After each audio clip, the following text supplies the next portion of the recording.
तर नमस्कार मित्रांनो, स्वागत आहे परत एकदा तुमच्या आवडते चॅनल हॅलो टीचरमध्ये। तर तलाठी पेसा निकाल जो 2024 आहे त्याची काल जी हिअरिंग होती, तर 13 फेब्रुवारीला जी हिअरिंग होती त्याच्यामध्ये परत एक नवीन तारीख देण्यात आलेली आहे, ती म्हणजे 5 मार्च देण्यात आलेली आहे। आता प्रश्न असा आहे की तलाठी पेसाचा जो निकाल आहे तो कोणत्या तारखेला येईल आणि ते आचारसंहिता लागण्याच्या अगोदर येईल का, हा सर्वात मोठा जो प्रश्न आहे तो उपस्थित झालेला आहे।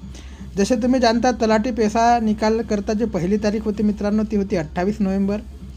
त्याच्यानंतर 28 नोव्हेंबरला दुसरी तारीख देण्यात आली, ती होती 13 डिसेंबर। 13 डिसेंबरला परत एक तारीख देण्यात आली, ती होती तिसऱ्या नंबरची तारीख म्हणजे 13 फेब्रुवारी। आता 13 फेब्रुवारीला म्हणजे काल कोर्टामध्ये हिअरिंग झाली आणि परत एक तारीख देण्यात आली आहे, ती म्हणजे 5 मार्च। आता तुमचं काय आहे ते 5 मार्चला पेसा क्षेत्राचं डिसाईड होणार आहे। तर ह्या सर्व तारीख चालू असताना निकाल कधी देणार हा मोठा प्रश्न जो आहे विद्यार्थ्यांच्या मनात निर्माण झालेला आहे। ठीक आहे, कारण की ऑलरेडी जी भरती प्रक्रिया ती लांबणीवर झालेली आहे, भरपूर असा स्कॅमसुद्धा परीक्षेत झाल्याचे उजागर होत आहे। परत जे तलाठी भरतीचा मोठा स्कॅम दिवसेंदिवस उजेडात येत असताना भरपूर आंदोलन झाले असताना गव्हर्नमेंटने जे आहे ते निकाल लावलेले होते।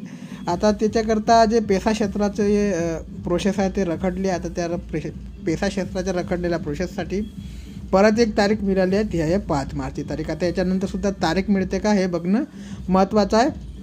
त्याच्या अगोदर तुम्ही बघू शकता इथे की याच्या संदर्भात तलाठीच्या संदर्भात पेसा निकालाच्या संदर्भात एक मजकूर येत आहे, एक हेडलाईन येत आहे, एक प्रकारचे जे आहे ते लोकांच्या म्हणणे येत आहे की शासनाचा एकच नारा, फक्त परीक्षा फॉर्म भरा आणि परीक्षेला जी भयंकर फी ठेवलेली आहे 1000 रुपयाची ती भरा आणि निकालाचा पत्ता नाही आणि वेळापत्रकाचा पत्ता नाही, अशा प्रकारच्या हेडिंग्स पेपरामध्ये येत आहे। म्हणजे शासनाच्या एकच नारा, फक्त परीक्षा फॉर्म भरा, ना निकाल लावणार ना वेळापत्रक लावणार। ठीक आहे, तर आचारसंहितेपूर्वी निकाल आणि वेळापत्रक लावा असा लोकांचा, काही विद्यार्थ्यांचा, ज्या विद्यार्थ्यांनी परीक्षा दिलेली आहे किंवा जे विद्यार्थी परीक्षा देणार आहे त्यांचा सल्ला शासनाला आहे। आणि भरपूर लोकांनी जे फक्त तलाठी भरतीच्या संदर्भात नाही तर बाकीच्या एक्झामच्या संदर्भात सुद्धा होत आहे। ठीक आहे, तर त्याच्यामुळे शासनाच्या एकच नारा, फक्त परीक्षा फॉर्म भरा, परीक्षेची फी भरा आणि निकालाचा आणि वेळापत्रकाचा पत्ता नाही, अशा प्रकारच्या प्रतिक्रिया ज्या आहेत त्या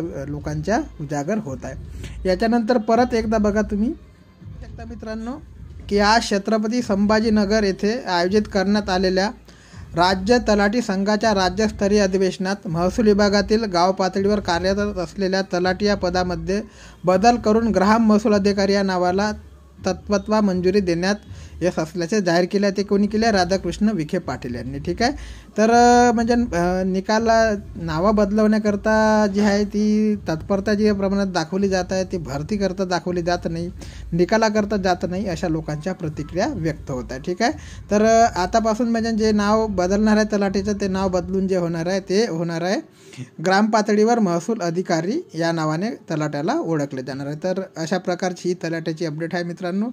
याच्यानंतरच्या व्हिडिओमध्ये तुम्हाला जी शिक्षक भरती आहे त्या शिक्षक भरतीमध्ये जी मुदतवाढ झालेली आहे त्याच्याबद्दल सुद्धा अपडेट मी देणार आहे पुढच्या व्हिडिओमध्ये। तरी चॅनलला नवीन असाल तर लाईक आणि सबस्क्राईब करायला विसरू नका।